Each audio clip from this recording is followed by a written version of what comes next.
చేత, మీ తలంపుల చేత, మీ మాటల చేత మేము పట్టబడి ప్రభా అని మిమ్మల్ని స్తుతించడానికి, మమ్మల్ని మేము సరిదిద్దుకుని సరిచేసుకుని నిలబడడానికి సహాయం దయచేయండి. పాటల్లో, వాక్య పఠనంలో, సందేశాల్లో, ఆరాధన వర్తమానంలో, రెండవ వర్తమానములో, బలారాధన కార్యక్రమంలో, పరిచారకుల కూడికలో, రాత్రి జరగబోయే ప్రార్థనలో, అన్ని విషయాల్లో కూడా మీ సహాయమును అందించి మీ ఆలోచనలకు అనుకూలంగా మా జీవితాలు మలుచుకోవడానికి సహాయం చేయండి. క్షేమంగా ప్రియమైనటువంటి బిడ్డలందరినీ మీరు నడిపించారు, కృతజ్ఞతలు. మార్గమధ్యంలో ఉన్నవారిని మరలా క్షేమంగా నడిపించండి.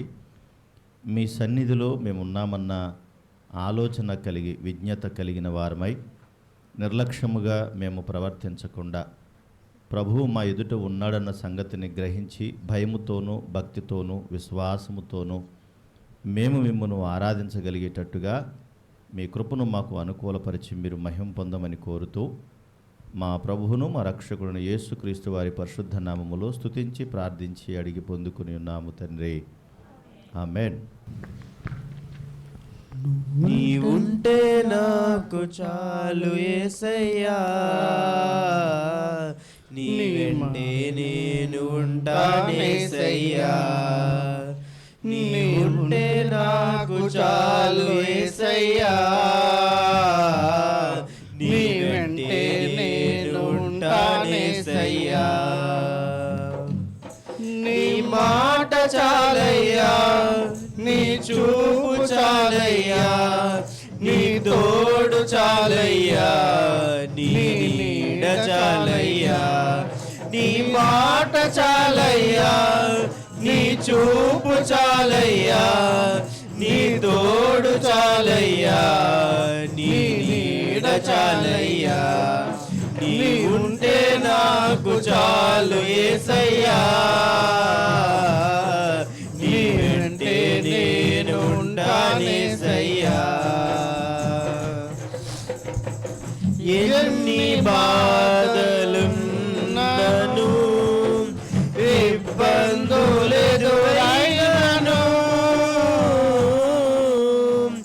ఎంత కష్టమొచ్చినా నిష్ఠూరమైనను, ఎన్ని బాధలున్నను, ఇబ్బందులెదురైనను,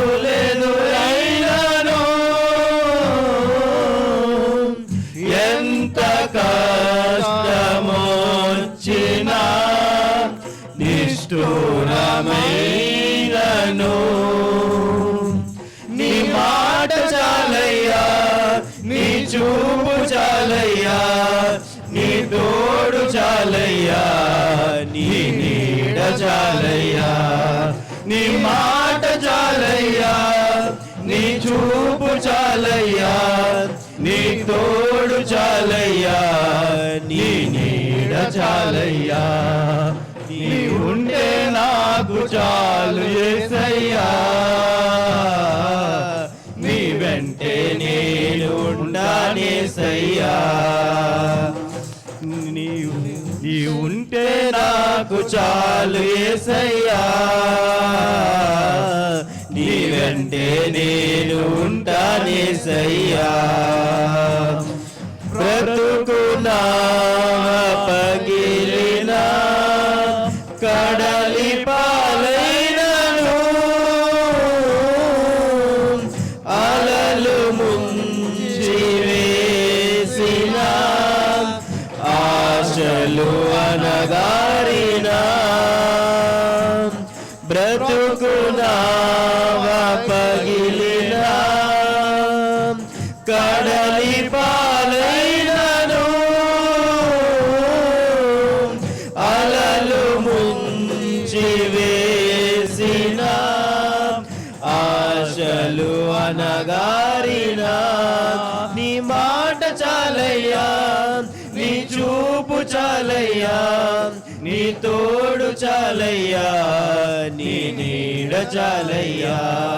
నీ మాట చాలయ్యా, నీ చూపు చాలయ్యా, నీ తోడు చాలయ్యా, నీ నీడ చాలయ్యా.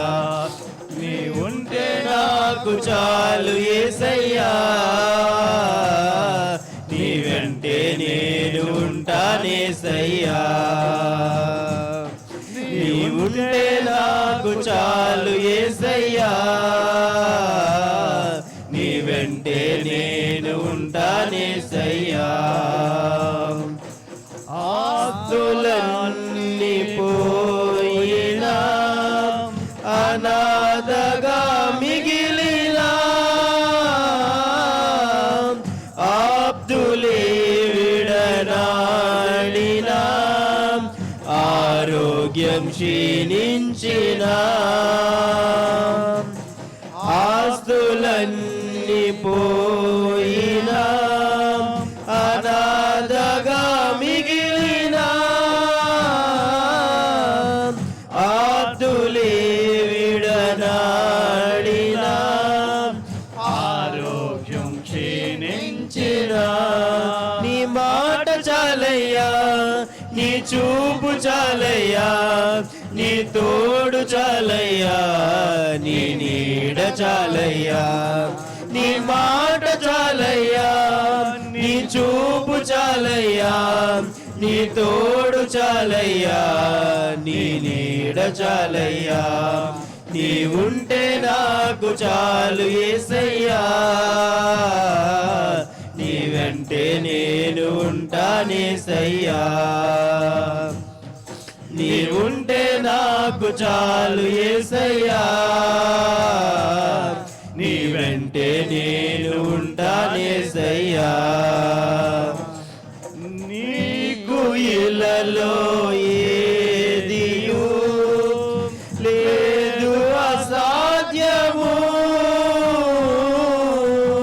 నీదు కృపతో నాకేదియు కాదిల సమానము.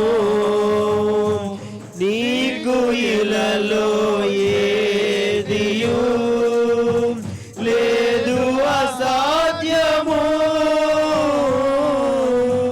నీదు కృపతో నాకేదియు కాదిల సమానము. నీ మాట చాలయ్యా, నీ చూపు చాలయ్యా, నీ తోడు చాలయ్యా, నీ నీడ చాలయ్యా. నీ మాట చాలయ్యా, నీ చూపు చాలయ్యా, నీ తోడు చాలయ్యా, నీ నీడ చాలయ్యా. నీ ఉంటే నాకు చాలు యేసయ్యా, నీ వెంటే నేను ఉంటానేసయ్యా. నీ ఉంటే నాకు చాలు యేసయ్యా, నీ వెంటే నేను ఉంటానేసయ్యా. నీ మాట చాలయ్యా, నీ చూపు చాలయ్యా, నీ తోడు చాలయ్యా, నీ నీడ చాలయ్యా. నీ మాట చాలయ్యా, నీ చూపు చాలయ్యా, నీ తోడు చాలయ్యా, నీ నీడ చాలయ్యా. నీ ఉంటే నాకు చాలు యేసయ్యా, నీ వెంటే నేను ఉంటానేసయ్యా. నీ కాడి మోయుదున్,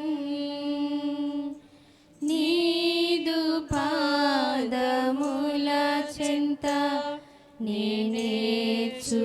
నేనేర్చుకొందును. మాదిరి నీవే, నెమ్మది నీవే, దీనుడవు యేసయ్యా.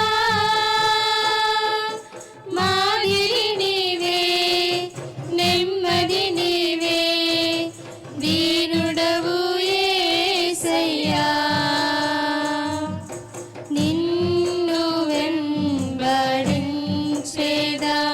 నీ కాడి మోయుదున్. నీదు పాదముల చెంత నేనేర్చుకొందును.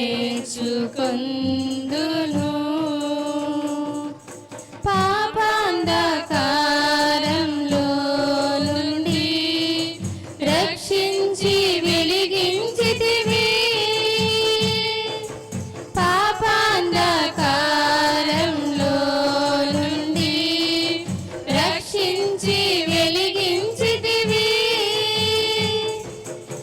పరిశుద్ధమైన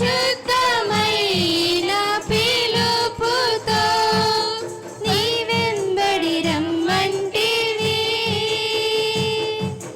పరిశుద్ధమైన పిలుపుతో నీ వెంబడి రమ్మంటివి. నీ వెంబడి రమ్మంటివి. నిన్ను వెంబడించెదా నీ కాడి మోయుదున్. నీదు పాదముల చెంత నీ నేర్చుకొందును. లోకాశలన్నీ నీ కోసం నేనింకా ఆశించను. లోకాశలన్నీ నీ కోసం నేనింకా ఆశించను. లోపంబులేని ప్రేమతో నీ కోసం జీవింతును. లోపంబులేని ప్రేమతో నీ కోసం జీవింతును. నీ కోసం జీవింతును. నిన్ను వెంబడించెదా నీ కాడి మోయుదున్. నీదు పాదముల చెంత నీ నేర్చుకొందును. పవిత్ర పరచుకొందును. అర్పించుకొందును. పవిత్ర పరచుకొందును. అర్పించుకొందును. కష్టాలు శ్రమలు రేగినా నిన్ను వీడిపోనయ్యా. కష్టాలు శ్రమలు రేగినా నిన్ను వీడిపోనయ్యా. నిన్ను వీడిపోనయ్యా. నిన్ను వెంబడించెదా నీ కాడి మోయుదున్. నీదు పాదముల చెంత నీ నేర్చుకొందును. ప్రేమ సువార్త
సర్వాధికారివైన మా ప్రియ పరలోకపు తండ్రి, దేవా, ఈ యొక్క పునరుత్థాన దినము తండ్రి, మీ యొక్క ఆరాధన వర్తమానం అందించే భాగ్యాన్ని నాకు దయచేసి తండ్రి, మీ యొక్క బిడ్డలందరితో మాట్లాడమని కోరుచున్నాను ప్రభా. ఇక్కడ నిలబడేది నేనైనా సరే పరిశుద్ధాత్మ సహాయం నాకు అందించి ప్రభా, మీ బిడ్డలకు కావలసిన మాటలు తండ్రి నాతో వినిపించమని ప్రార్థిస్తూ నా ప్రభువును రక్షకుడు యేసు నామములో అడిగి వేడుకొనుచున్నాను పరమ తండ్రి, ఆమె. అందరికీ వందనాలండి. దైవ సేవకులకు కూడా వందనాలండి. ఈ యొక్క ఆరాధన వర్తమానంలో మనం ముఖ్యంగా తెలుసుకునేవి కొన్ని చెప్పుకుందామండి. అసలు ఈ యొక్క ఆరాధన అంటే మనం ముందుగా ఏమనుకుంటున్నామంటే, ఈ యొక్క పునరుద్ధాన మనకి ఈ వారంలో ఓన్లీ ఒక ఆదివారం మాత్రమే ఈ యొక్క ఆరాధన చేసుకునే విధంగా మనం ఉన్నాము నిజంగా చెప్పాలంటే. కానీ ఈ యొక్క ఆరాధన అంటే దేవుడు మన పట్ల చేసిన ఉపకారాలని ఆయన యొక్క దయ చొప్పున, ఆయన యొక్క కృప చొప్పున మనందరి జీవితాల్లో ఎన్నో ఉపకారాలు, ఎన్నో మేలులు చేశాడు. ఈ యొక్క వారమంతా మనల్ని ఆయన కాచి కాపాడిన ఆయన యొక్క మేలును మనం ఆయనకి థ్యాంక్స్ చెప్పడం, ఆరాధనలో కృతజ్ఞతాస్థుతులు చెల్లించడం, అది ఆరాధన. ఈ యొక్క ఆరాధనలో ముఖ్యంగా కొన్ని ఉన్నాయి. నేను రీసెర్చ్ చేసిన విధంగా ఈ యొక్క ఆరాధనలో ఈ యొక్క బైబిల్ ప్రకారంగా మన యొక్క సేవ చేయాలి. ఈ యొక్క ఆరాధనలో మనం ఆరాధన అంటే ఓన్లీ కృతజ్ఞతాస్థుతులు చెల్లించడం. ఇప్పుడు మనలో ఉన్న చాలామందికి ఓన్లీ దేవుణ్ణి ఈ యొక్క సన్నిధిలో మాత్రమే మనం ఆరాధిస్తున్నాం నిజంగా చెప్పాలంటే. ఇప్పుడు బయటికి వెళ్ళిన మన యొక్క జీవితాల్లో కానీ మనం ఎక్కడ ఆరాధన లేదు. నేనే చెప్పుకుంటే నేను దేవుని సన్నిధిలో మాత్రమే ఇదివరకు ఎప్పుడు చూసినా ఆరాధన అంటే నాకు దేవుని సన్నిధిలో ఉంటేనే ఆరాధన. ఏ చర్చ్కి వెళ్ళినా కూడా ఆరాధన అంటే దేవుని చర్చిలోనేమో, ఇంకా బయట ఎక్కడ అంటే నాకు చేసేంత జ్ఞానం అప్పుడు లేదు దేవుని దయ వల్ల. ఇప్పుడు దేవుడు మనకిచ్చిన జ్ఞానాన్ని బట్టి ఆయన నా జీవితాల్లో మన జీవితాల్లో ఎన్నో మేలులు చేశాడు. అటువంటి ఆరాధన మనం ఆయనకి అర్పించాలి. ఈ యొక్క సేవ అంటే ఇప్పుడు మన ఆరాధన అంటే ఏమనుకుంటున్నాం, ఓన్లీ సన్నిధిలో చేసేదే కాదు. సేవ ఎంతమంది చేస్తున్నాం మనం? దేవుని సన్నిధిలో మనం చేసే ప్రతి ఒక్క క్రియ కూడా సేవే. దేవునికి అది మహిమకరంగా తీసుకురావాలి మనం. అలాగే ఆయన యొక్క ఆజ్ఞలని అనుసరించడం. ఇప్పుడు మన ప్రభు అయిన యేసుక్రీస్తు వారు ఉన్నారు. ఆయన ఎప్పుడైనా పాపం చేశారా? మన బైబిల్లో చూసుకునేది వెళ్తే లేదు. ఆయన యొక్క దేవుని సేవ, ఆయన యొక్క వచ్చిన పని చూసుకుని దేవుని కోసం బ్రతికి ఆయన సేవ చేశారు. అలాగే ఆయన ఇచ్చిన ఆజ్ఞలను గైకొనుచు మన ప్రభు అయిన యేసు బ్రతికారు. అలాగే నిజమైన ఈ యొక్క ఆరాధన మనం తెలుసుకోవాలంటే బైబిల్లోకి వెళ్దామండి.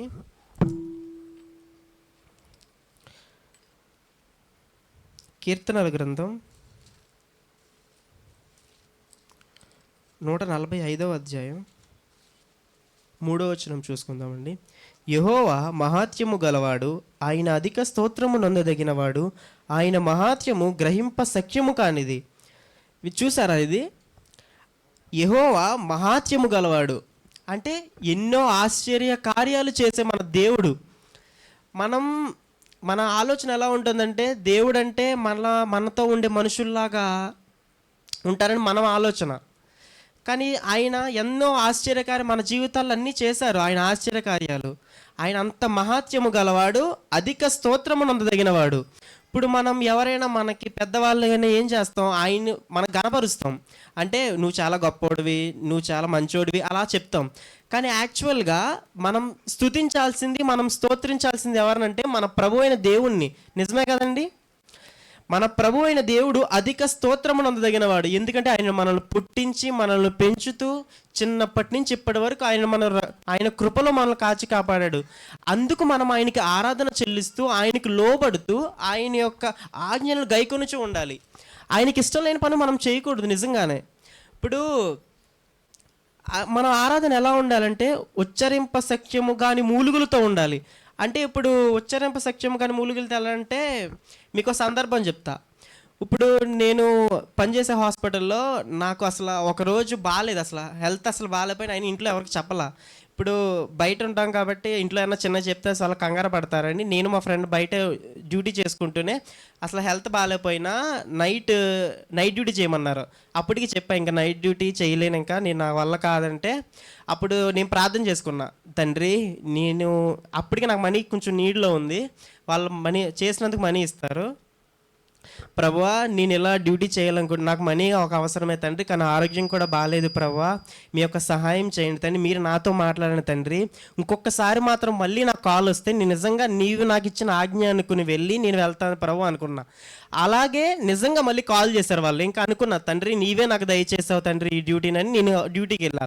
అప్పుడు ఆరోగ్యం బాగాలేనప్పుడు నేను ఎలా ఉన్నానంటే ఇంకా అసలు మాట కూడా రావట్లేదు. ఇంకా ఓ పక్కన డాక్టర్ కాల్ చేస్తారు, ఇంకా అయినా మాట కూడా రావట్లేదు నాకు. అప్పుడు నేను పడుకుని ఆరాధన చేశా. ఎలాగా? ప్రభువా, నీవు అత్యధిక స్తోత్రదగిన వాడవు, నీవు ఆశ్చర్యకరుడు, నీవు చేయలేని మేలునంటూ ఏదీ లేదు ప్రభువా, నీవు నాకు సహాయం చేయండి. నీ యొక్క రాత్రి నీ యొక్క కృప చూపించండి ప్రభువా, ఎటువంటి చెడు జరగకుండా నాయన ప్రతి ఒక్కరు నీ సహాయం చేయండి. నేను ఒకే ఆరాధన రాత్రంతా మూలుగుతూ మాట రాపోయినా సరే ప్రభువా, నీవు గొప్ప దేవుడు, నీవు చేయాలని ఏదీ లేదు ప్రభువా, నీవు నాకు తోడై ఉండని ఆ రోజు చేసా. ఆ రోజు నేను మంచిగా చేశాడు డ్యూటీ దేవుని దయ వల్ల. తర్వాత రోజు కూడా ఇంకా సూపర్వైజర్ చెప్పారు, బాగానే ఉంది డ్యూటీ మంది, సార్ కూడా బాగానే ఉన్నారు, పేషెంట్స్ అందరూ బాగానే ఉన్నారన్న. నేను తర్వాత వచ్చాక కూడా రూమ్కి వచ్చాక కూడా ప్రభువుకి మళ్ళీ ఆరాధన చేశా. ప్రభు, కేవలం నీవు చేసిన కృప వల్లే తండ్రి, నేను ఆయన కృతజ్ఞతాస్తులు చెల్లించా. మళ్ళీ ఇప్పుడు మనం మేలులు తీసుకుంటున్నాం ఆయన దగ్గర నుంచి, మళ్ళీ తిరిగి మనం ఆయన కృతజ్ఞతాస్తులు చెల్లించాలి కదా. అటువంటి స్వభావం మనందరిలో ఉండాలి. ఇప్పుడు యేసుక్రీస్తు గారు ప్రతిరోజు ఆయన సేవ ఉదయం నుంచి సాయంత్రం వరకు సేవ చేస్తూ సాయంత్రం ఒలీవల కొండలకి ప్రార్థన చేసేవారు కదా. ఆయన ఎటువంటి ప్రార్థన చేసేవారంటే కృతజ్ఞతాస్తుతులతో ఈ దినమంతా ఆయనకి ఇచ్చిన సేవను బట్టి ఆయన యొక్క ఆరాధన చేసేవారు యేసుక్రీస్తు ప్రభువారు. ఇప్పుడు అలాగే ఈ యొక్క ఆరాధనలో ప్రార్థన, అలాగే ప్రైజింగ్, అలాగే ఆయన మనకు చేసిన దాన్ని బట్టి కృతజ్ఞతాస్తుతులు చెల్లించడం, అలాగే ముఖ్యంగా బైబిల్ కూడా చదవాలి. ఇప్పుడు బైబిల్ చదవడం అంటే ఇది ఆరాధనలో ఒక వంతు కాదనుకోకండి. ఇప్పుడు బైబిల్ మనం ఎలా చదువుతాం? ఉదయం నుంచి సాయంత్రం. ఇప్పుడు ఏదన్నా పొద్దున్నే ఒక వచనం చదివి ప్రార్థన చేసుకుని ఆపేస్తాం, అలాగే సాయంత్రం ఒక వచనం చదివి లేదా ఒక అధ్యాయం చదివి ఆపేస్తాం. అలా కాదు, ఇప్పుడు మనం బైబిల్ చదువుతున్నామంటే మనం ఆయన ఆరాధిస్తున్నట్టు మనం ఫీల్ అవ్వాలి. అలా ఫీల్ అయ్యి ఆ యొక్క ఆరాధనలో దేవుడు మనకిచ్చిన ఈ యొక్క జీవితాన్ని, ఈ యొక్క మేలును బట్టి ఆయనను ఆరాధించాలి. అటువంటి ఆరాధన మనందరి జీవితంలో ఉండాలని నేను కోరుకుంటూ, నా జీవితంలో కూడా ఉండాలి. అదేవిధంగా కీర్తనల గ్రంథం 11వ వచనం చదువుతానండి. యెహోవా చేసిన కార్యములను, పూర్వము జరిగిన నీ ఆశ్చర్యములను నేను మనస్సునకు తెచ్చుకుందును. చూసారండి, ఆయన యెహోవా మన యందు చేసిన కార్యములను, పూర్వము జరిగిన నీ ఆశ్చర్య కార్యము నేను మనస్సునకు తెచ్చుకుందును. ఇప్పుడు నేను బైబిల్ చదువుతున్నప్పుడు నేను చెప్పాను ఆరాధనలో ఒక భాగం బైబిల్ కూడా చదవడం అని. అలాగే నేను బైబిల్ చదువుతున్నప్పుడు నాకు అనిపించి నేను ఆరాధన చేసే ఒక వాక్యం చూపిస్తా. మత్తయి సువార్త, మన ప్రభు అయిన యేసుక్రీస్తు వారు చెప్పిన మాట. మత్తయి సువార్త 15వ అధ్యాయం 32వ వచనంలో చివరి మాట చదువుతున్నానండి, మొత్తం చదువుతున్నా. అంతటి యేసు తన శిష్యులు పిలిచి, ఈ జనులు నేటికి 3 దినముల నుండి నా యొద్దనున్నారు, వారికి తినని ఏమీ లేదు గనుక వారి మీద కనికరపడుచున్నాను, వారు మార్గములో మూర్ఛపోవుదురేమో అని వారిని ఉపవాసముతో పంపివేయుటకు నాకు మనస్సు లేదని వారితో చెప్పగా. విన్నారా? ఇప్పుడు ఇక్కడ సందర్భం ఏంటంటే యేసుక్రీస్తు గారు ఆయన ఒక సువార్త చెప్తూ ఉన్నప్పుడు చాలామంది అక్కడ ఉదయం నుంచి ఎప్పుడు టైం లేకుండా సరే ఆయన వాక్యం వింటూనే ఉండేవారు. ఆ యొక్క సమయంలో వాక్యం అయిపోయిన తర్వాత వాళ్ళు వెళ్ళిపోతుంటే యేసుక్రీస్తు ఆయన శిష్యులతో అన్న మాట ఇది, వారు మార్గములో మూర్ఛపోవుదురేమో అని వారిని ఉపవాసముతో పంపివేయటకు నాకు మనస్సు లేదని. చూసారా? ఇప్పుడు మన తల్లిదండ్రులు ఎలా ఉంటారు? ఇప్పుడు మనం ఏదన్నా జర్నీ చేస్తున్నామంటే వాళ్ళకి ముందే అప్పుడు తినడానికి ఏదైనా పెడతారు కదా, ఎందుకు మళ్ళీ దారిలో అలసిపోతారేమో అని. ఇప్పుడు అలాగే చూసారా యేసయ్య, నాకు ఇది చదవగానే యేసు మనసేంటి అర్థమైంది. ఆయన దారిలో ఆయన అక్కడున్న ప్రజలు మళ్ళీ దారిలో వెళ్తూ ఆహారంతో మళ్ళీ మూర్ఛపోతారేమో, ఆహారం లేక అని ఆయనకి మళ్ళీ ఇంత గొప్ప జనసమ తృప్తిపరచుడు అక్కడ రొట్టెలు చేసి ఆ యొక్క సందర్భం మనకు తెలిసిందే. అలా యేసు మనసు చూసారా, మనకు ఆహారం లేకుండా అలాంటిది యేసు ఆ ప్రజల గురించి అంత ఆలోచిస్తుంటే మన ప్రభువు మనల్ని ఎంత ఆలోచిస్తాడు చెప్పండి. ఎప్పుడైనా ఒక్కరు పస్తు ఉంచలేదు నా ప్రభువు నన్ను. మీ అందరి బ్రతుకుల్లో మన యొక్క జీవితాల్లో కూడా ఎన్నో మేలులు చేశాడు మన తండ్రి. ఏక మనస్సుతో ఉండాలి. ఇది చదవగానే నా ప్రభువుకు ఆరాధన చేశా. ప్రభువా, యేసుక్రీస్తు ఆ యొక్క దినంలోనే ఆ యొక్క ప్రజలకు ఎంత ఆహారం లేకుండా అంత సహాయం చేశాడు, నువ్వు నన్ను ఎంత కాచి కాపాడుతున్నావని నేను ఆరాధన చేశా. ఆ విధంగా మన జీవితాల్లో కూడా మన దేవుడు మన ఎన్నో మేలులు చేశాడు. ఇప్పుడు ఆరాధన చేయడం అంటే మనం ఏం చేస్తాం? ప్రభువా నీకు స్తోత్రం స్తోత్రం స్తోత్రం ఇది అంటాం. ఇప్పుడు దేవుని దగ్గర పరలోకంలో దేవదూతలు ఉంటారు కదా, వాళ్ళు ఏమంటారు?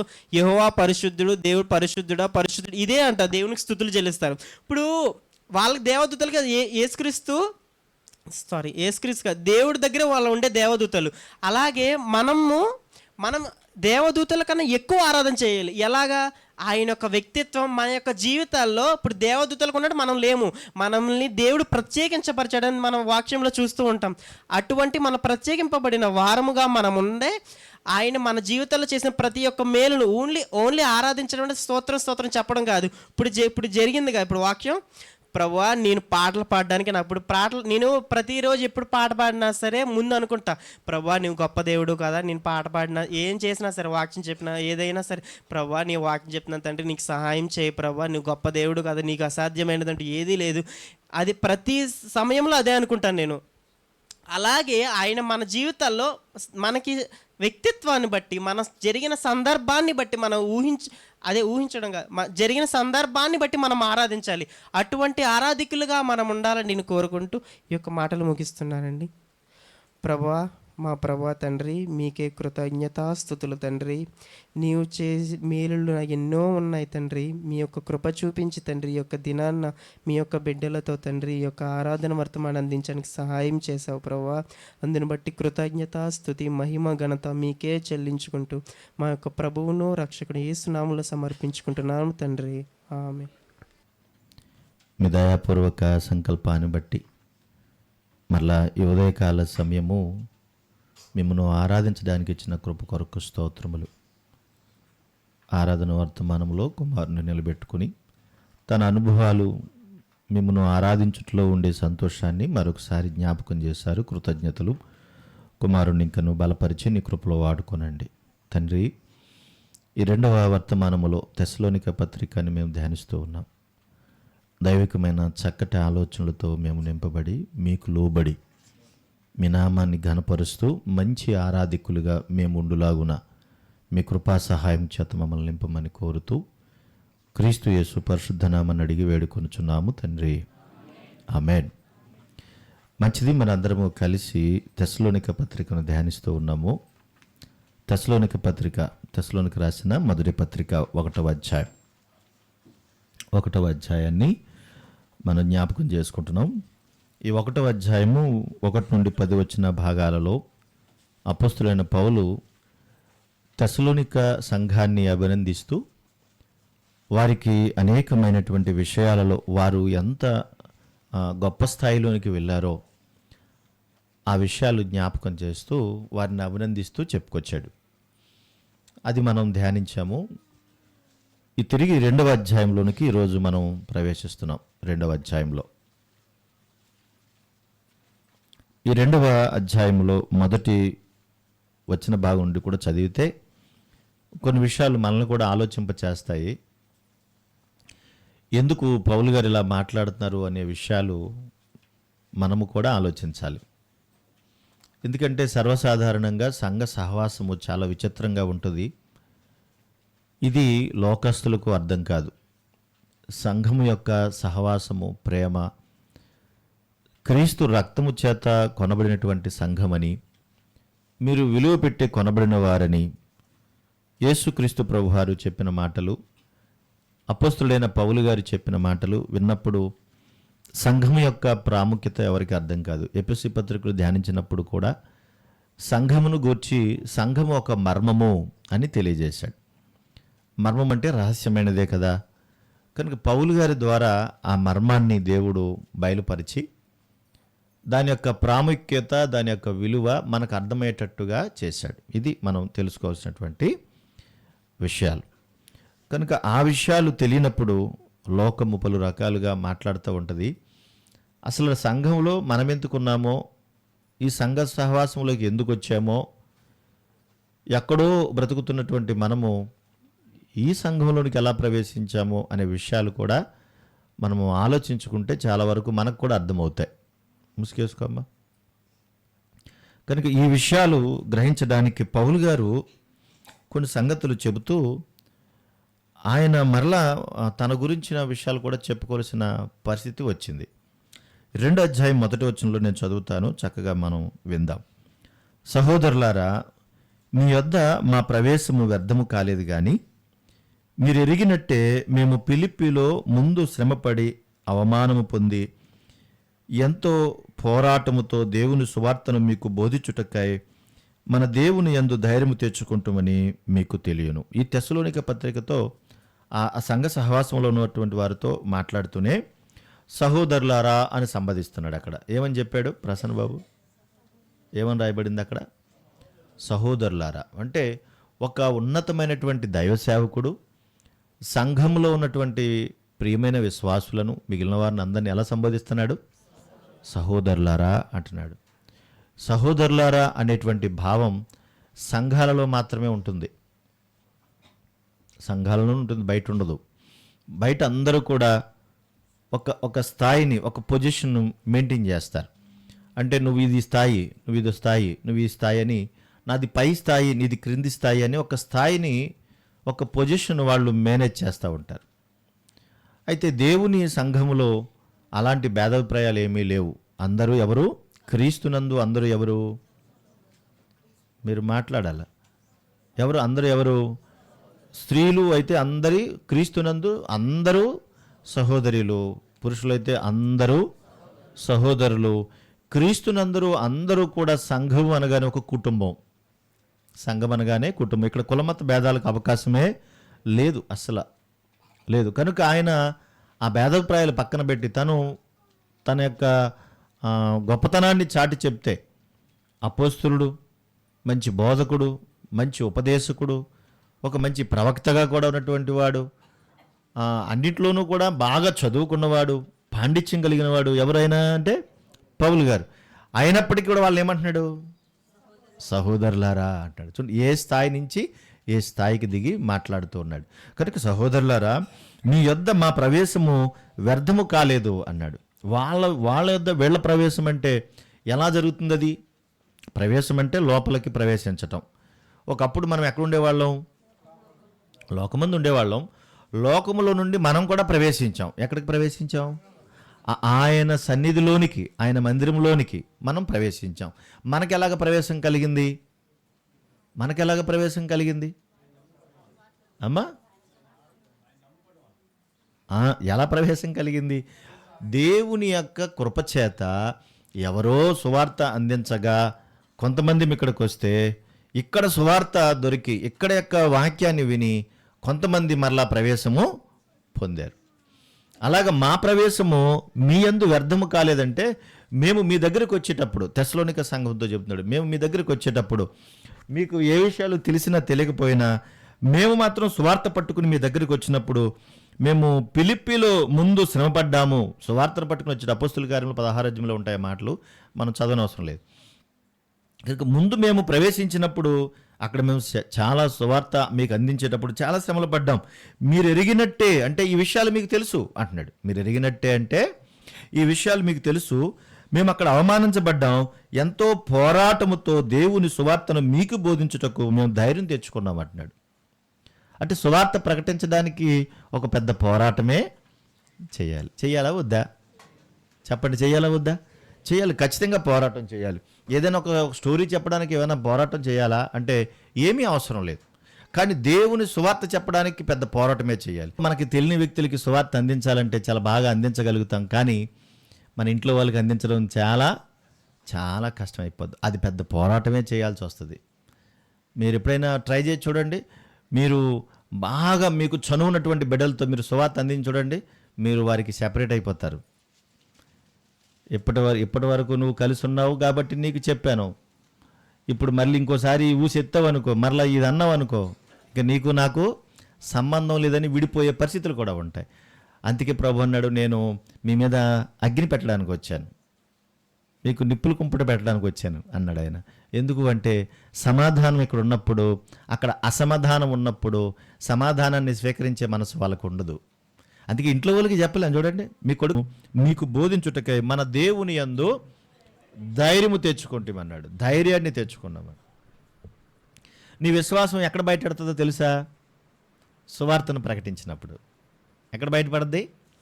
నీ విశ్వాసం ఏంటో అనేది బయట పబ్లిక్ అయినప్పుడే అది బయటకు వస్తుంది, అప్పుడు దాకా బయటికి రాదు. కనుక ధైర్యం తెచ్చుకోవాలి. పౌలు గారు ఈ తెస్సలోనిక ఆ సంఘస్థులతో అసలు ఈ సంభాషణ ఎందుకు చేస్తున్నాడు, ఈ విషయాలు ఎందుకు చెప్తున్నాడు, అది కూడా కాస్త మనం అర్థం చేసుకోవాలి. చూద్దాం ఒకసారి. చూడండి 3వ వచనంలో, ఏలయనగా అమ్మింగ్ వస్తుంది. ఎందుకన్నా అమ్మింగ్ వస్తుంది? మిగతా మైకులన్నీ ఆపేసి ఉన్నాయో చూడు.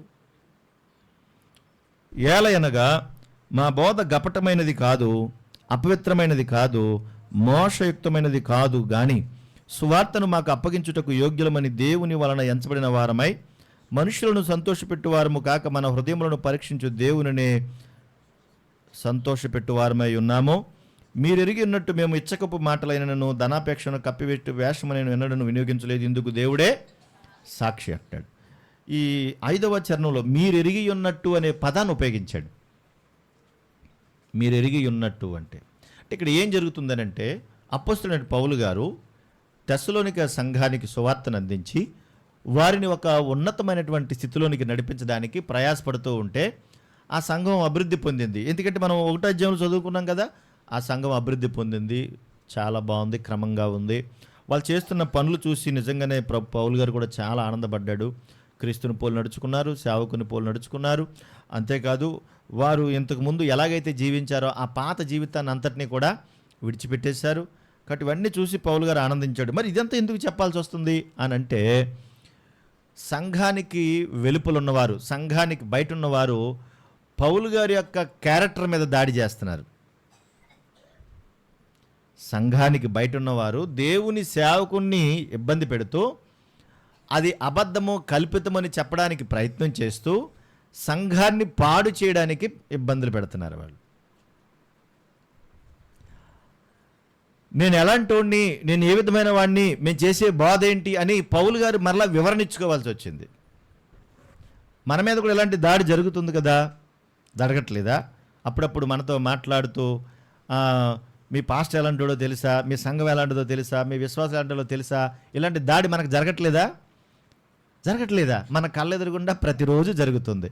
దానికి మరలా పౌలు గారు వివరణ చెప్పుకోవాల్సినటువంటి పరిస్థితులు వచ్చాయంటే పదే పదే ఒక అబద్ధాన్ని చెప్పేటప్పటికి నిజమని కొంతమంది నమ్మే అవకాశము లేకుండా లేదు.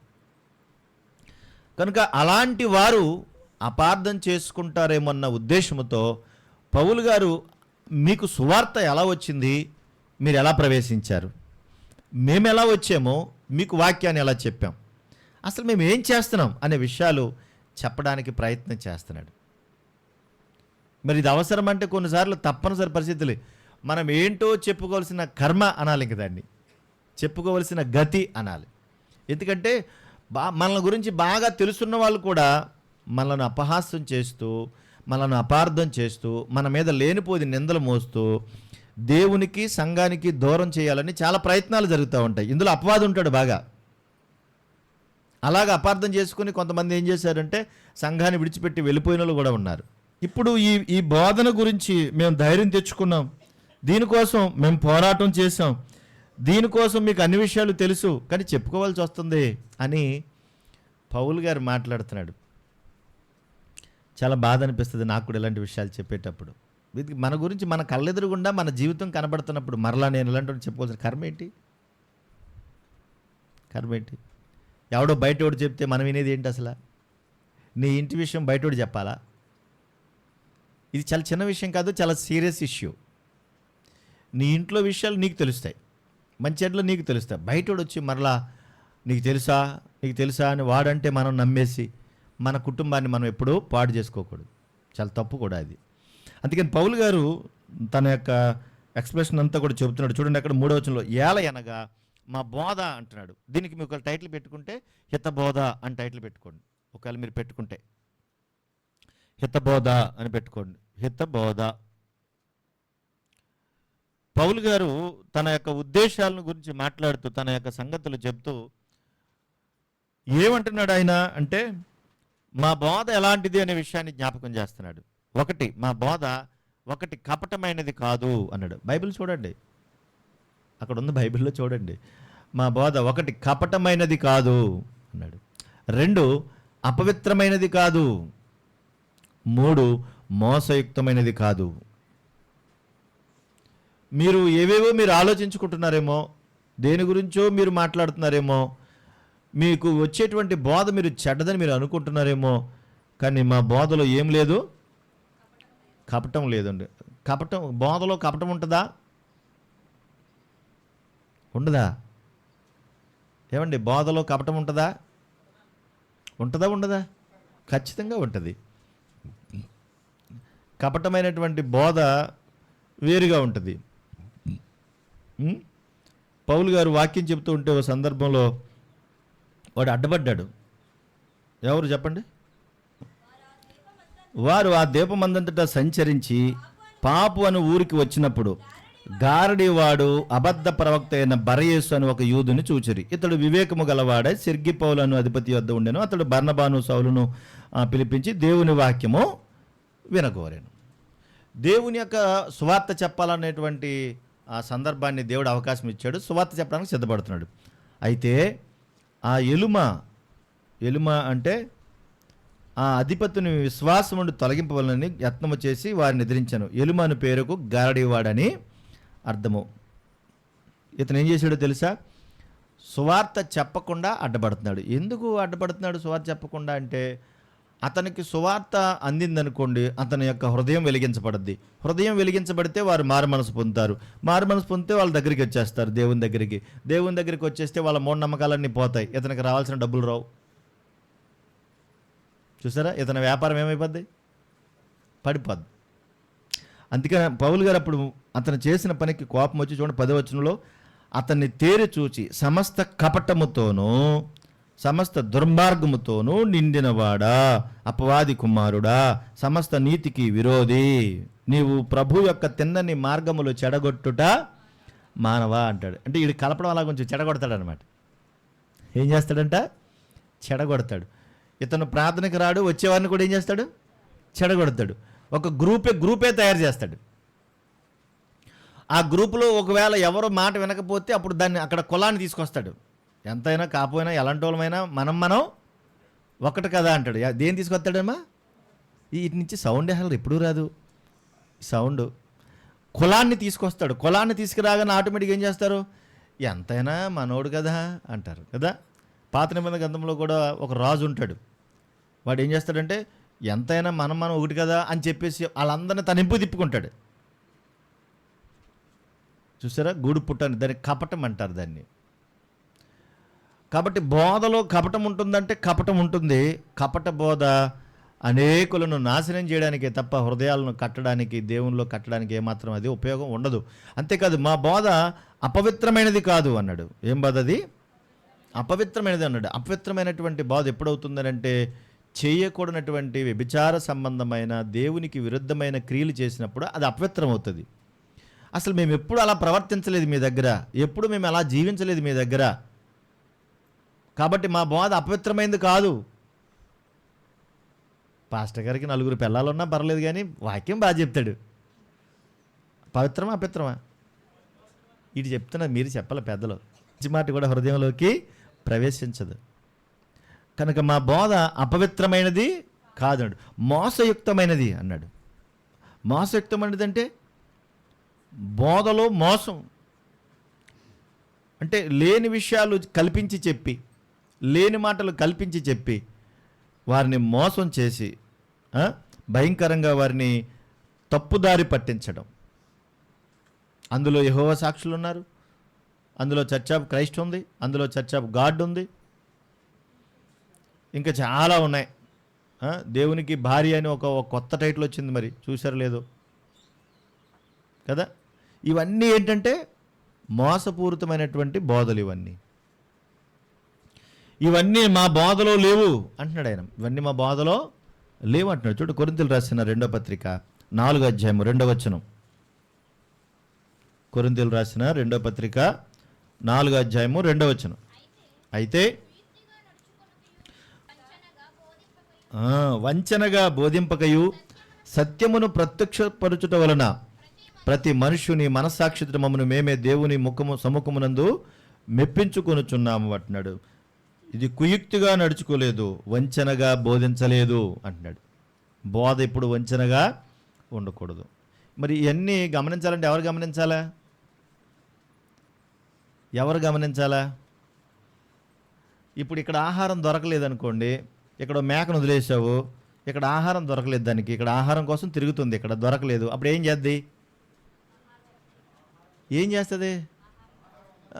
ఉన్నా లేకపోయినా పర్లేదు, సత్య ఇక్కడే చచ్చిపోతానంటదా? ఏం చేద్ది? ఎక్కడ ఆహారం ఉందో అక్కడ వెతుక్కుంటా వెళ్ళిపోతూ ఉంటుంది. దానికి పచ్చికమైనటువంటి మంచి దానికి ఆహారం ఎక్కడ దొరుకుతుంది అక్కడ వెతుక్కుంటా వెళ్తుంది. అక్కడ మంచి ఆహారం దొరకగానే అక్కడికి వెళ్ళి సంతోషంగా తింటుంది. అంటే వెతుక్కోవాల్సిన బాధ్యత ఎవరిది? ఈ మేకదా కాదా? ఏమైంది మీకు? ఈ మేకదా కాదా? మేకదే కదా. మరి మనం ఎలా ఉంటామంటే కట్రాడికి కట్టేసిన దున్నపోతులాగా. నువ్వు చావో బ్రతుకో ఇక్కడే చావాలి. నువ్వు సంఘాన్ని విడిచిపెట్టి వెళ్ళావా నువ్వేమైపోతావు? నాశనం అయిపోతావు. నీ ఇల్లు తగలడిపోద్ది, నీ ఒళ్ళు కాలిపోద్ది, నీ పిల్లలు చచ్చిపోతారు, నీ ఇంట్లో అన్నీ కూడా శాపమే. అపవాది కూడా వచ్చి ఇంట్లో తిష్టేసేస్తాడు. ఇన్ని చెప్పినప్పుడు నువ్వేం చేస్తావు? అయ్యగారా వద్దండి అయ్యగారా, నేను తగలడిపోయి నేను నాశనం అయిపోయి ఇవన్నీ నేను చేయకపోవడం అంటే అయ్యగారండి, మీ దగ్గర ఉంటే అన్నీ దీవెనలే కదా నాకు ఇక్కడ ఉంటే, కనుక ఈ కట్రాడికే పడి చచ్చిపోతాను, కానీ నేను మాత్రం ఎక్కడికి వెళ్ళండి అయ్యగారు, దయచేసి నన్ను వదిలేండి అయ్యగారు. కనుక ఒక మనిషికి భయపడుతున్నారు కానీ దేవునికి భయపడలేదు. నీకు పచ్చిక గల చోట్ల ఆయన పరుండ చేస్తానన్నాడా, ఎండిపోయిన గడ్డిస్తానన్నాడా? పచ్చిక గల చోట్ల అన్నాడు. అంటే పచ్చిక అంటే మంచి ఆహారం అని దాని అర్థం. కనుక పచ్చిక కలిగినటువంటి ఆహారం లేనప్పుడు నువ్వు అక్కడ ఉంటే ఏమైపోతావు? రోజు రోజుకి ఆహారం లేక నీరసించిపోతావు, కుషించిపోతావు. కుషించిపోతే వెళ్ళిపోయేది ఏంటంటే అగ్నిగుండానికే. కనుక పౌలు గారు అదే అంటున్నాడు, మేము కుయుక్తిలా బోధించట్లేదు, వంచనగా మేము బోధించట్లేదు అంటున్నాడు. అదే కొరింథీయులకు రాసిన 2వ పత్రిక 2వ అధ్యాయము 17వ వచనం కూడా చూడండి ఒకసారి. ఇట్టి సంగతులకు చాలిన వాడెవడు? మేము దేవుని వాక్యమును కలిపి చెరిపెడు అనేకుల వలె ఉండక. దేవుని వాక్యమును కలిపి చెరిపెడు అనేకుల వలె మేము ఉండట్లేదు. కలిపి చెరిపెడు అంటే ఏమైపోయింది అక్కడ? దాన్ని తనకు అనుకూలంగా మరిచేసుకున్నాడు. అట్లు చేసినట్టు దాని అర్థం ఏంటి? అక్కడ నోవహు అట్లు చేశాను అంటే దాని అర్థం ఏంటి? అట్లేసాడనా? ఏ విషయాలు అయితే దేవుడు చేయమన్నాడో అదన్నీ కూడా తూచా తప్పకుండా అలాగే చేశాడని దాని అర్థం. కనుక అమాయకులను మోసం చేస్తూ బోధతో ఇబ్బంది పెడుతున్నారు. కలిపి చెరిపిడి వలె మేము ఉండకుండా నిష్కాపట్యము గలవారముగా ఉన్నాం, దేవుని వలన నియమిపడిన వారముగా ఉన్నాం, క్రీస్తునందు దేవుని ఎదుట బోధించుచున్నాం. క్రీస్తునందు దేవుని ఎదుట బోధిస్తున్నాము. పౌలు గారు చెప్పుకుంటున్నాడు, మీరు అనుకునేటట్టుగా మా బోధలో కపటం లేదు, మా బోధలో అపవిత్రత లేదు, మా బోధలో మోసం కూడా లేదు. కానీ మరి మనుషులు ఎందుకు ఇలా ఉంటున్నారు? మనుషులు ఎందుకు ఇలాగ అయిపోతున్నారు? మరి తిమోతితో చెప్తాడు కదా ఒక మాట పౌలు గారు, చూడండి ఆ మాట కూడా చూడండి. తిమోతికి రాసిన 2వ పత్రిక 4వ అధ్యాయము 3వ వచనం చూడండి. 4వ అధ్యాయం 3వ వచనం. ఎందుకనగా జనులు హితబోధను సహింపక అన్నాడు. ఏం బోధ? హితబోధ అంటే అక్కడ కింద రాసి చూడండి, ఆరోగ్యకరమైన బోధ. ఆరోగ్యకరమైన బోధలో ఏముంటుంది చెప్పండి? పోనీ ఆ పై వచనం చదవండి, 2వ వచనం. వాక్యమును ప్రకటించము, సమయమందు అసమయమందు ప్రయాసపడము. అంటే ఆరోగ్యకరమైన బోధ ఎప్పుడూ ప్రయాసపడుతుంది, ఎప్పుడూ కష్టపడుతుంది. తర్వాత సంపూర్ణమైన దీర్ఘశాంతముతో ఉపదేశం కూడా ఇస్తుంది ఆరోగ్యకరమైన బోధ. తర్వాత ఏం చేస్తుంది? ఆరోగ్యకరమైన బోధ ఏం చేస్తుంది అంటే ఖండిస్తుంది. ఖండించడం అంటే చేసిన దాన్ని నువ్వు చేసేది తప్పు అని చెప్తుంది. మంచి అయితే మంచి అని చెప్తుంది. ఖండించుము. ఎప్పుడైతే ఖండించిందో వచ్చే తర్వాత ఏం చేస్తుంది? గద్దిస్తుంది, జాగ్రత్త అంటుంది. తర్వాత బుద్ధి చెప్తుంది, నువ్వు అలా చేయొద్దు, ఇలా చేయమంటుంది. మీకు ఇది అర్థమైందా? చాలా సంఘాల్లో ఖండించిన, గద్దించిన, బుద్ధి చెప్పిన ఎక్కడున్నారు తెలుసా? ఎవడుంటాడు ఇక్కడ? మా వాళ్ళ కాదని విడిచిపెట్టి, సంఘాన్ని విడిచిపెట్టి వెళ్ళిపోతున్నారు. ఎలా ఉన్నారు అని బాధపడుతున్నాడు. మంచి బోధకుడు విశ్వాసులను, సంఘమును అభివృద్ధి పరచాలని, వారిని సత్యమందు నిలకడగా పెంచాలని ప్రయాసపడతాడు. పౌలు గారు అది చేస్తున్నాడు. ఖండిస్తున్నాడు, గద్దిస్తున్నాడు, బుద్ధి చెబుతున్నాడు ఆయన. కానీ జనులు అంటే ప్రజలు అంటే విశ్వాసులు ఏమైపోయారంటే కడకి హితబోధన సహించుకోలేక దురద చెవులు గలవారే తమ స్వకీయ దురాశలకు అనుకూలమైన బోధకులను తమ కొరకు పోగు చేసుకుని సత్యమునకు చెవినీయక కల్పనా కథల వైపునకు తిరుగు కాలము వచ్చును. ఎక్కడికి వచ్చారంటమ్మా? అమ్మ పాస్టర్ గారు వాక్యం చెప్తాడంటే ఏం చెప్తాడమ్మా అంటే పొద్దున్న సాయంత్రం దాకా అన్నీ పెట్టకథలే అన్ని చెప్పాల్సి వస్తుంది వాళ్ళకి. అంతేకాదు 4వ వచనంలో సువార్తను మాకు అప్పగించుటకు యోగ్యులమైన దేవుని వలన ఎంచబడిన వారమై అన్నాడు. సువార్తను మాకు అప్పగించుటకు మేము యోగ్యులమని ఎవరు ఎంచుకున్నారు మమ్మల్ని? అమ్మా ఎవరు ఎంచుకున్నారంట? దేవుడు ఎంచుకున్నాడు. దేవుడు ఎంచుకుంటేనే మేము ఇక్కడ దాకా రాగలిగాం, మంతట మేమైతే మేము రాలేము అన్నాడు. గల్తీ పత్రిక 2వ అధ్యాయం 7వ వచనం. గల్తీ పత్రిక 2వ అధ్యాయం 7వ వచనం త్వరగా చదవాలి. అయితే సున్నతి పొందిన వారికి బోధించుటకై సువార్త పేతురుకు ఎలాగ అప్పగింపబడినావు, అలాగే సున్నతి పొందని వారికి బోధించుటకి నాకు అప్పగింపబడింది. చాలుమ్మా. వాళ్ళందరూ కూడా యూదులకి అందరికీ అపొస్తలుగా పిలువబడితే నన్ను దేవుడు అన్యజనులకు సువార్తగా ప్రకటించడానికి అన్యజనులకు అపొస్తలుగా నన్ను పిలుచుకున్నాడు అన్నాడు. కాబట్టి మేము ఎలా వచ్చామంటే దేవుని చేత ఎంచబడ్డాం, దేవుని చేత యోగ్యులమని మేము నింపబడ్డాం. కాబట్టి మేము మనుషులను సంతోషపెట్టువారము కాక మన హృదయములను పరీక్షించు దేవుని సంతోషపెట్టువారమై బోధించుచున్నాము. మేము చేయాల్సిన బోధ ఎవరిని సంతోషపెట్టాలని, ఎవరికి సంతోషం కలగాలి? అది చాలా విషయాలకు తావిస్తుంది, చాలా ప్రమాదాలకు కూడా తావిస్తుంది.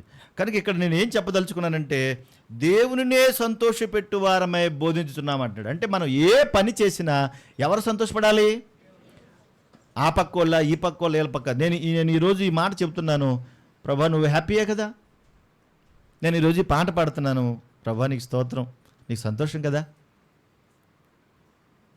అది దేవుడు సంతోషపెట్టేటట్టుగా ఉంటే ఎంత ఆనందంగా ఉంటుందండి. అందుకని మనం బోధ చేసినా, మాట మాట్లాడినా, పాట పాడినా, ప్రార్థన చేసినా, వాక్యం చదివినా దేవుడు సంతోషిస్తున్నాడా లేదా అంటే దేవుడు సంతోషించేటట్టుగా చదువుతాం. మనకు ఆ మనసు లేదు. మనుషుల కొరకు మనం మాట్లాడుతున్నాం అనుకోండి, మనుషులు ఏమంటారు? అంతలోనే బాగుందంటారు, అంతలోనే బాగోలేదంటారు. నువ్వు ఒక్కోసారి నువ్వు నాకు నచ్చలేదండి, నువ్వు ఎంత బాగా పాడినా నేనేమంటానప్పుడు పాడవలే ఇలా అంటాం. నువ్వు ఎంత బాగా పాడినా సరే నువ్వు నచ్చలేదు నాకు. అర్థమైందా? కనుక మనుషుల మెప్పు కాదు, మనుషుల మెప్పు కాదు. మేము దేవుణ్ణి సంతోషపెట్టాలనే బోధ చేస్తున్నాం. మనుషులను సంతోషపెట్టాలంటే ఇంకా రకరకాల ఆలోచనలు వచ్చేస్తాయి, రకరకాల తలంపులు వచ్చేస్తాయి. ఏవో 4 పెట్టకథలు చెప్పి కాలక్షేపం చేసి అమ్మయ్య ఆదివారం ఆరాధన అయిపోయింది, 100 ప్రభు అని వెళ్ళిపోవచ్చు. కానీ దేవుణ్ణి సంతోషపెట్టాలంటే మాత్రం సామాన్యమైన విషయం కాదు. ఆయన యథార్థమైన మంచి మనస్సును చూస్తాడు, మంచి ఉద్దేశాలను చూస్తాడు. కాబట్టి మమ్మల్ని ఎన్నుకున్నవాడు దేవుడు. కాబట్టి మేము ఎవరిని సంతోషపెట్టాలి? మన హృదయములను పరీక్షించు దేవునిని సంతోషపెట్టువారమై బోధించుచున్నామని. కాబట్టి మనుషుల కోసం కాదు మనం ఏం చేసినా. ఎవరి కోసం చేయాలంట? దేవుని కోసం చేయాలి. మీరు కూడా ఆలోచించండి, దేవుని కోసం నేను ఏదైనా చేయాలన్న తపన కలిగిందా? ఆ ఆలోచన వస్తుందా? నిజంగా అలా ఉంటే ఎప్పుడెప్పుడు దేవుని సన్నిధికి వెళ్తామా, ఏమేం చేస్తామా అన్న ఆ ప్రిపేర్నెస్ ఉండాలి. నా ఎదుట ఎవరున్నారంటే దేవుడు ఉన్నాడనే సంగతిని జ్ఞాపం పెట్టుకోవాలి. ఓకేనా? అందుకే మనం వేసుకునే బట్టలు కూడా జాగ్రత్తగానే వేసుకోవాలి. దేవుని సన్నిధికి వెళ్తున్నాను అంటే చాలా జాగ్రత్తగా రావాలా. మళ్ళీ వెళ్తున్నామంటే చాలా జాగ్రత్తగా వెళ్ళాలి.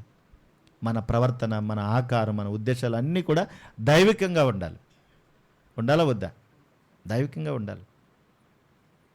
కనుక ఈ విషయాలు మీరు గమనించాలని మరొకసారి ప్రేమతో కోరుతున్నాను. 5వ వచనం, మీరెరిగి ఉన్నట్టు మేము ఇచ్చకపు మాటలైనను ధనాపేక్షను కప్పిపెట్టు వేషమునైనను ఎన్నడూను వినియోగింపలేదు, ఇందుకు దేవుడే సాక్షి. నిజంగా ఈ మాటలు ఈ రోజున ఎవరు చెప్పరు, సంఘాల్లో కూడా చెప్పరు. ఎందుకంటే భయం, చెప్పరు. మనం వచ్చిన వెంబడి వచ్చిన ధ్యానిస్తున్నాం కాబట్టి తప్పనిసరిగా ఇది రావాల్సిందే. కనుక ఏమంటున్నాడు, మీరెరిగి ఉన్నట్టు అంటే మేమేం చేస్తున్నామో మీకు తెలుసు, మేము ఇచ్చకపు మాటలనైనను అన్నాడు. ఇచ్చకపు మాటలు అంటే లోపల ఒకటి ఉంటుంది, పైకేమో ఇంకొకటి మాట్లాడతాం. లోపల ఒకటి అనుకుంటాం, పైకేమో ఇంకొకటి మాట్లాడుతూ ఉంటాం. దేవుడు ఎప్పుడైనా అనుకుంటాడా? దేవుడు ఎప్పుడైనా మనసులో ఒకటి అనుకుని లోపల ఇంకోటి చెప్తాడా? ఎప్పుడైనా చెప్తాడా అలాగా? లోతు ఏ ప్రాంతంలో ఉన్నాడు కాపురం? లోతు ఏ ప్రాంతంలో ఉన్నాడు కాపురం? సొదొమ గొమొర్రా ప్రాంతంలో ఉన్నాడు. అబ్రహామేమో వేరే ప్రాంతంలో ఉన్నాడు. అబ్రహాము దగ్గరికి దేవుడు వచ్చాడు, మాట్లాడుతున్నాడు. అబ్రహాం గురించి అనుకుంటున్నాడంట, లోతు అక్కడ ఉంటాడు, పాడైపోతాడు, నాశనం అయిపోతాడు, ఇప్పుడు లోతు గురించి చెప్దామా లేదా అని ఆలోచించుకుంటూ దేవుడు వచ్చి అబ్రహాంతో ఏం మాట్లాడాడు? చెప్పాడా లేదా? అది నాశనం అయిపోద్ది, పనికి రాకుండా పోద్దని లోపల అనుకుని బయటికి చెప్పాడా చెప్పలేదా? చెప్పలేదు. అబ్రహాంతో చెప్పాడు. ఒకవేళ చెప్పకుండా ఉంటే లోతు ఏమయ్యేవాడు? అక్కడ ఖచ్చితంగా చచ్చిపోయేవాడు. కానీ అబ్రహాము గురించి దేవుడు మాట్లాడుతూ, ఇదిగో లోతు అక్కడ ఉంటే చచ్చిపోతాడు అంటే, అయ్యా చంపేస్తావా? ఒక 50 మంది నీతిమంతులు ఉంటే చంపేస్తావా అని బేరమాడడం మొదలెట్టాడు అబ్రహాం. బేరమాడలేదా? ఎక్కడ దాకా తీసుకొచ్చింది ఆ బేరం? 10 దాకా తీసుకొచ్చింది, 10 మంది దాకా తీసుకొచ్చింది. అంటే జరగబోయేదాన్ని దేవుడు మనసులో తెలుసు గనక అబ్రహాంతో దాన్ని సంభాషించాడు. మనం కూడా ఆలోచించి అర్థం చేసుకుని ఇచ్చకపు మాటలు అన్నాడు. అది లోపల ఒకలాగుండి పైకి ఒకలాగుండి కపటంగా మాట్లాడే మాటలు కానీ, ధనాపేక్షను కప్పిపెట్టు వేషమునైన అన్నాడు. ఏంటది? ధనాపేక్షను కప్పిపెట్టు వేషం అన్నాడు. వేషం అంటే పైకి ఒక వేషం వేరు, లోపల వేషం వేరు. పైన ఒక వేషం వేసుకుని లోపల ఇంకో వేషం వేసుకుని ఆశీర్వాదాలు కొట్టేశాడు. ఎవరైనా? నేను ఇటు చూస్తున్నానప్పుడు ఇది లోపల ఉద్దేశం మాత్రం వేరే. ఎలా దోచుకోవాలా, ఎలా తినాలా. నిజంగా పౌలు గారు అంటున్నాడు, అయ్యా మీ దగ్గరికి వచ్చి మేము ఇచ్చకపు మాటలు చెప్పలేదు, ధనాపేక్షను కప్పిపెట్టే వేషం వేసుకోలేదు అంటున్నాడు. పౌలు గారి గురించి ఒక 2 మాటలు మీకు జ్ఞాపకం చేస్తాను, చూద్దాము. దానికి ముందుగా ఇందులో చాలామంది ఉన్నారు కానీ ఒక చిన్న మాట జ్ఞాపకం చేస్తాను. ఒకసారి సమూయేలు మొదటి గ్రంథం, సమూయేలు గారి సాక్ష్యాన్ని ఒకసారి చూద్దాం. అక్కడ సమూయేలు మొదటి గ్రంథము 12వ అధ్యాయము 3వ వచనం ఒకసారి చూడండి. ఎవరు మాట్లాడుతున్నారు తెలుసా? ప్రవక్త అయిన సమూయేలు గారు అక్కడున్నటువంటి ఇశ్రాయేలు ప్రజలతో మాట్లాడుతూ వాళ్ళ గురించి చెబుతూ తన గురించి మాట్లాడుతున్నాడు. 2వ వచనంలో, నేను తలనిరిసిన ముసలివాడను, నా కుమారులు మీ మధ్య ఉన్నారు, బాల్యము నాటి నుండి నేటి వరకు నేను మీ కార్యములు జరిగించుచు, చిన్నప్పటి నుంచి నేను మీ దగ్గర మీ కళ్ళెదురుగుండా పెరిగాను, మీ కళ్ళెదురుగుండా ఉన్నాను, మీతో పాటు తిరిగాను. ఇదిగో ఇప్పుడు నేనున్నాను కదా, నేను ఎవని యొద్దనైనా ఏం తీసుకున్నాడు? మరి మింగేత్తో మధ్యలో నేను ఎవని ఎద్దునైనాను తీసుకుంటున్నా. ఎవని ఎద్దునైనా తీసుకున్నానా అంటే ఆ రోజుల్లో ఏమైనా కావాలంటే అవి తీసుకుంటారనమాట. ఇంతమంది మీరు ఉన్నారు కదా, మీ మధ్యలో నేను బతుకుతున్నాను కదా, ఎవరి దగ్గర ఒక ఎద్దైనా తీసుకున్నానా? ఆ తర్వాత ఎవని గార్ధమునైనను నేను పట్టుకున్నానా? గార్ధం అంటే గాడిద. ఒక గాడిదనైనా తీసుకున్నానా? ఒక ఎద్దునైనా తీసుకున్నానా? ఎవరికైనా అన్యాయం చేశానా? ఎవరినైనా బాధ పెట్టానా? న్యాయము నాకు అగపడకుండా ఎవని యొద్దైనా లంచం పుచ్చుకున్నానా అని అడుగుతున్న ప్రశ్న వేస్తున్నాడు. తన సాక్ష్యాన్ని వాళ్ళ ముందు ప్రదర్శిస్తున్నాడు. మీరు ఎన్నో మాట్లాడుకుంటున్నారు, మీరు రాజు కావాలని ఏడుస్తున్నారు. సరే ఇప్పుడు నేను మీ మధ్యలో ఉన్నాను కదా, నేను మీ దగ్గర ఏమన్నా అన్యాయంగా తిన్నానా? మీ ఎద్దున ఏమన్నా లాక్కున్నానా అని అడుగుతున్నాడండి. అదే ప్రశ్న నువ్వు నేను కూడా వేసుకుంటే మంచిది. అన్యాయంగా నీ దగ్గర ఏమైనా లాక్కున్నానా? అన్యాయంగా నీ దగ్గర ఏమైనా పట్టుకెళ్ళిపోయానా? మీ దగ్గర నేనేమో తెచ్చుకున్నానా అని అడుగుతున్నాడు. అంటే ఎవరమైనా విశ్వాసి అయినా సేవకుడైనా ఆ మంచి సాక్ష్యాన్ని కలిగి ఉండాలి. పౌలు గారు అంతగా ధైర్యంగా చెప్పగలుగుతున్నాడు, అన్యాయంగా మీ దగ్గర ఏమైనా నేను పట్టుకెళ్ళానా అని. పౌలు గారు చెప్పిన మాటలు కూడా చూద్దాం, చూడండి ఎంత బాగుంటాయో చూద్దాం. ఒకసారి చూడండి, కొరింథీయులకు రాసిన రెండో పత్రిక 12వ అధ్యాయం, 2వ పత్రిక 12వ అధ్యాయం 17, 12, 17.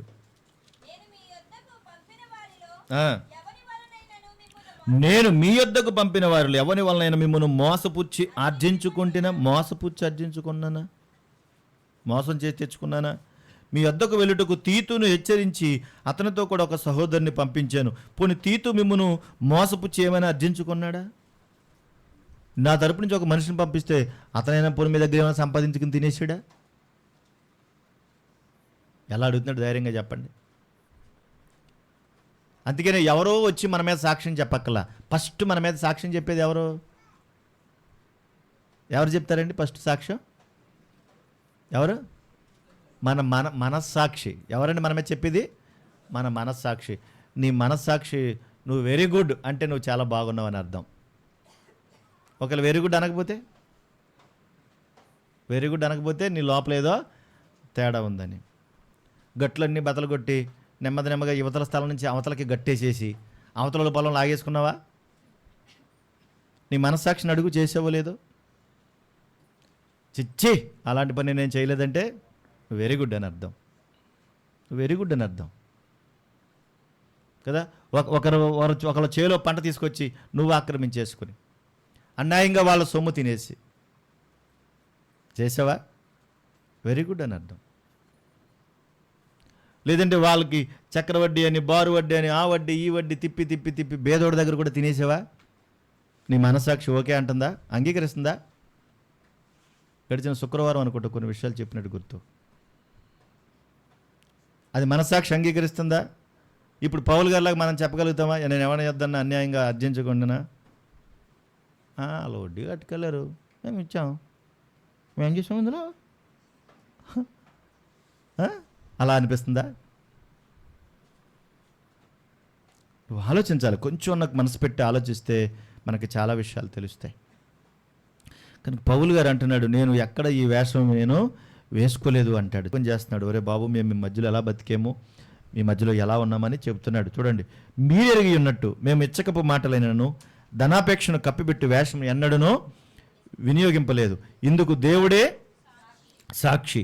మరియు మేము 6వ వచనం, మరియు మేము క్రీస్తు యొక్క అపొస్తలులమై ఉన్నందున అధికారము చేయుటకు సమర్థులమై ఉన్నను అన్నాడు. మేము అపొస్తలుగా ఉన్నాం కనుక, మేము అపొస్తలుగా ఉన్నాం కాబట్టి మాకు మీ మీద అధికారం ఉంది. సంఘం మీద సేవకుడికి అధికారం ఉంటుందా ఉండదా? ఉండదు, సహజంగా ఉంటుంది. లేకపోతే చాలా కష్టమైపోద్ది. కానీ అలాంటి అధికారం మాకు ఉన్నప్పటికీ మీ వలనే కానీ ఇతరుల వలనే కానీ మనుషుల వలన కలుగు ఘనతను మేము కోరలేదు. ఇది చాలా ఇంపార్టెంట్. మీ వల్ల మేము ఘనత కోరుకోలేదు, అలాగే ఇతరుల వల్ల కూడా మేము ఘనత కోరుకోలేదు. మాకేదో అధికారం ఉందన్నంత మాత్రాన ఘనతను మేము కోరుకోవటం లేదు. ఎంత అద్భుతం చూసారా? ఘనత అంటే నలుగురు నన్ను మెచ్చుకోవాలి, నలుగురు నన్ను గొప్ప అనాలి, నువ్వు సూపర్ అనాలి నన్ను అనేటువంటి ఆలోచన సహజంగా మనుషులుగా మనకు వస్తుంది. కానీ ఎవరు మెచ్చుకోవాలి మనల్ని? ఎవరు మెచ్చుకోవాలండి? అతిశయించువాడు ప్రభువునందే అతిశయించమన్నాడు తప్ప మిగతా విషయాల్లో కాదు అన్నాడు. కనుక ఘనత దేవుని వల్ల రావాలి తప్ప మనుషుల వలన ఏమీ కలగదు. ఏది చేసినా అది కొద్దే ఉంటుందేమో తప్ప పెద్ద లెక్కలోకి ఏమి రాదు, అది లెక్కలోకి రాదు. తర్వాత ఈ ఘనత విషయంలో యేసుక్రీస్తు ప్రభువారు చెప్పిన విషయాలు కూడా జ్ఞాపకం చేస్తాను. అయితే ఒక చోట మాత్రం చూడండి ఒకసారి, సమూయేలు 2వ గ్రంథం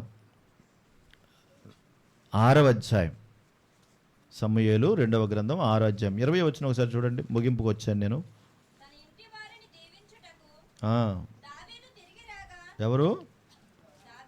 తన ఇంటి వారిని దీవించుటకు దావీదు తిరిగి రాగా సౌలు కుమార్తె యొక్క మేకాలు. సౌలు కుమార్తె యొక్క మేకాలు అంటే దావీదుకి ఏమవుద్ది? భార్య. దావీదు మందసాన్ని తీసుకుని వస్తూ ఆ మందసం యెరూషలేములోనికి వస్తూ ఉంటే, తన రాజ్యంలోనికి వస్తూ ఉంటే ఆ మందసాన్ని చూసి ఆనందిస్తూ దేవునిలో ఆరాధిస్తూ ఉన్నాడు ఒక రాజు. ఎంతలాగా ఆనందిస్తూ ఉన్నాడంటే తన ఒంటి మీద ఉన్న చొక్కా కూడా లేదు. ఎవరైనా అంటే రాజు.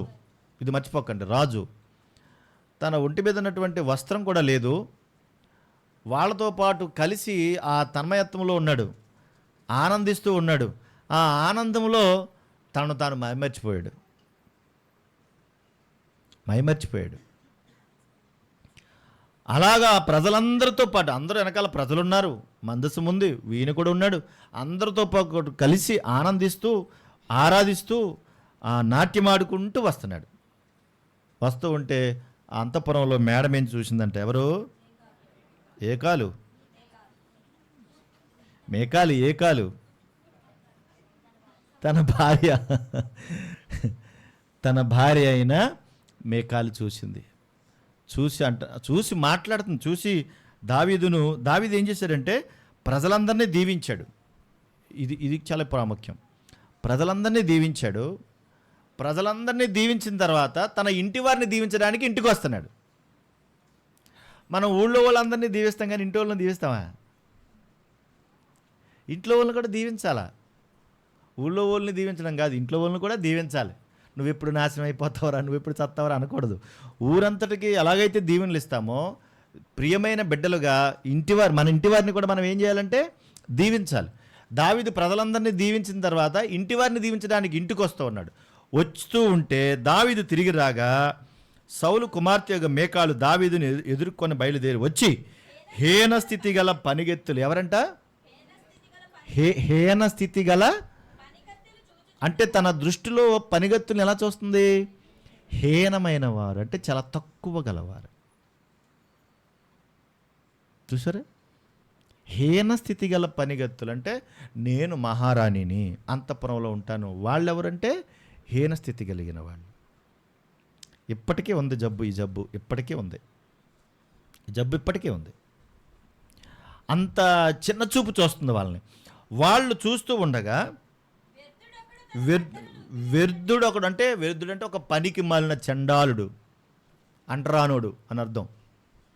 అలాంటోడు బట్టలు ఇప్పేసినట్టుగా ఇశ్రాయేలుకు రాజువైన నీవు నేడు బట్టల్ని తీసివేసి ఆహా ఎంత ఘనముగా కనబడుతివి అని అపహాస్యం చేస్తుందంట. చూడండి ఒకసారి, మీరు అర్థం చేసుకోండి. ఆయన ఎవరంటే ఇశ్రాయేలుకు రాజు. రాజైన ఆయన ఆరాధన చేసుకుంటూ నాట్యం ఆడుకుంటూ వస్తూ ఉంటే అక్కడిని చూసి ఆహా ఒక వ్యర్థుడు ఎలా ఉంటాడో అలాగా హీనమైన పనిగత్తెల ముందు ఆహా ఏమి ఆరాధన చేస్తున్నావు, ఎంత ఘనముగా కనబడితివి అంటుంది. ఎంత వెటకారమాడుతుందో చూడండి. అంటే మనుషుల దృష్టిలో ఘనం అంటే ఏంటి? ఇప్పుడు వాళ్ళందరూ నిజంగా ఘనం అంటే ఆవిడ దృష్టిలో ఏంటి? అందరూ కూడా వెనకాల వస్తూ ఉంటే రాజుగారు మాత్రం మంచి రాజ డ్రెస్సులో కిరీటం పెట్టుకుని అలాగలా అనుకుంటా నడుచుకుంటా వస్తుంటే ఆమె ఘనం. అంతే కదా అక్క? అది మనుషుల దృష్టిలో ఘనమైనది. కానీ దావీదు గారు ఏమీ ఫీల్ అవ్వలే. అసలు దావీదు గారు చాలా అద్భుతంగా ఉంటుందండి అన్నమాట. ఆరాధన వర్తమానంలో మనం మాట్లాడుకుంటాం ఈ మాటలు. 21 నీ తండ్రిని అతని సంతతిని విసర్జించి ఇశ్రాయేలును తన జనుల మీద నన్ను అధిపతిగా నిర్ణయించుటకై నీ తండ్రిని అతని సంతతిని అందరినీ కూడా దేవుడు ఏం చేశాడు? విడిచిపెట్టేశాడు. ఇశ్రాయేలు జనుల మీద నన్ను అధిపతిగా నిర్ణయించుటకై నన్ను ఏర్పరచుకున్న యెహోవా సన్నిధి నేను ఏం చేశాను? అలాగు చేసి తిని. యెహోవా సన్నిధిని నేను ఆట ఆడి తిని. నేను ఆయన సన్నిధిలో అలాగే చేశాను, మనుషుల మధ్యలో కాదు నేను చేసింది. ఎవరి మధ్యలో? దేవుని మధ్యలో అన్నారు. ఇప్పుడు మనోళ్ళు కూడా ఆరాధన చేస్తారు. ఇప్పుడు ఎలాగా? దావీదు నాట్యం ఆడలేదా అంటే మనోళ్ళు ఏమంటారంట? వీళ్ళు నాట్యం వేస్తారు. వీళ్ళ నాట్యం ఎలా ఉంటుంది? కుక్కలు మురిగినట్టు, పందిలు అరిసినట్టు కదా.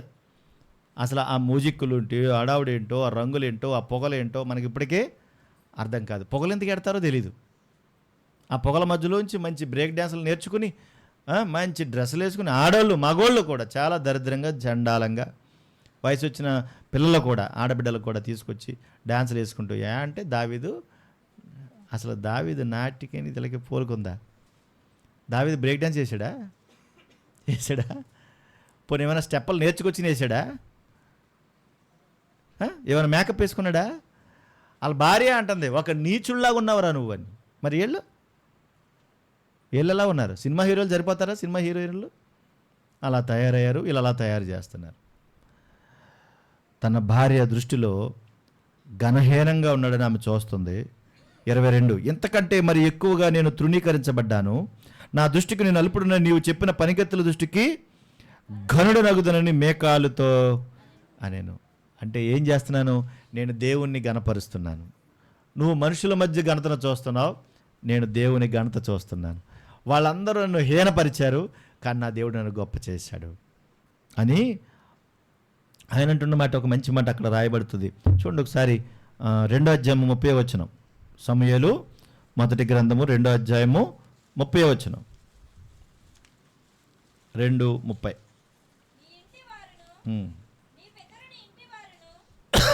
చదువమ్మా. కిందకు వచ్చేస్తాను. కావున యెహోవా వాక్కు ఎదనగా నన్ను ఘనపరచు వారిని నేను ఘనపరచుదును అన్నాడు. ఏంటమ్మా? నన్ను ఘనపరచు వారిని నేను ఘనపరచును. దేవుడు అన్న మాట. ఆయన ఎవరైతే ఘనపరుస్తారో దేవుడు వారిని ఘనపరుస్తాడు. మనుషుల ఘనత ఎప్పుడు మనం కోరుకోకూడదు. దేవుణ్ణి ఘనపరుచుకుంటూ మనం వెళ్ళిపోతూ ఉంటే ఏమవుతుంది? ఆయనే మనల్ని ఘనపరుస్తాడు. మనుషుల ఘనత రకరకాలుగా ఉంటుంది. వాళ్ళ దృష్టిలో ఏవేవో కార్యక్రమాలన్నీ చేసుకుంటూ రావాలి, ఏవేవో వాళ్ళకి నచ్చినట్టుగా చేయాలి. అది వాళ్ళకి ఘనత. ఎంత ఘనంగా జరిగిందంటే, అంటే ఎలా ఘనం అంటే ఏంటి వాళ్ళ దృష్టిలో? లోకంలో అంతా ఉన్నట్టుగా. కానీ అక్కడ వాక్యం ఉండదు, దేవుడు ఉండడు, ఆత్మీయ స్థితి ఉండదు. మరి అది ఘనం ఎలా అవుతుంది? కనుక చివరికి ఒక మాట చెప్తాను. యేసుక్రీస్తు ప్రభువారు అన్నటువంటి మాట చూడండి ఒకసారి. మత్తయి సువార్త 15వ అధ్యాయం. మత్తయి సువార్త 15వ అధ్యాయము 8వ వచనం. వేషధారులారా, ఈ ప్రజలు తమ పెదవులతో నన్ను ఘనపరచుదురు గాని వారి హృదయము నాకు దూరముగా ఉన్నది. మనుషులు కల్పించిన పద్ధతులు దైవోపదేశములని బోధించుచు వారు నన్ను వ్యర్థముగా ఆరాధించుదురు. వ్యర్థముగా ఆరాధించురు. ఏంటి వీళ్ళు చేసేదంటే పెదవులతో ఘనపరుస్తున్నారు. దేవుడు ఏమంటున్నాడంటే పెదవులతో ఘనతను కోరుకోవట్లేదు.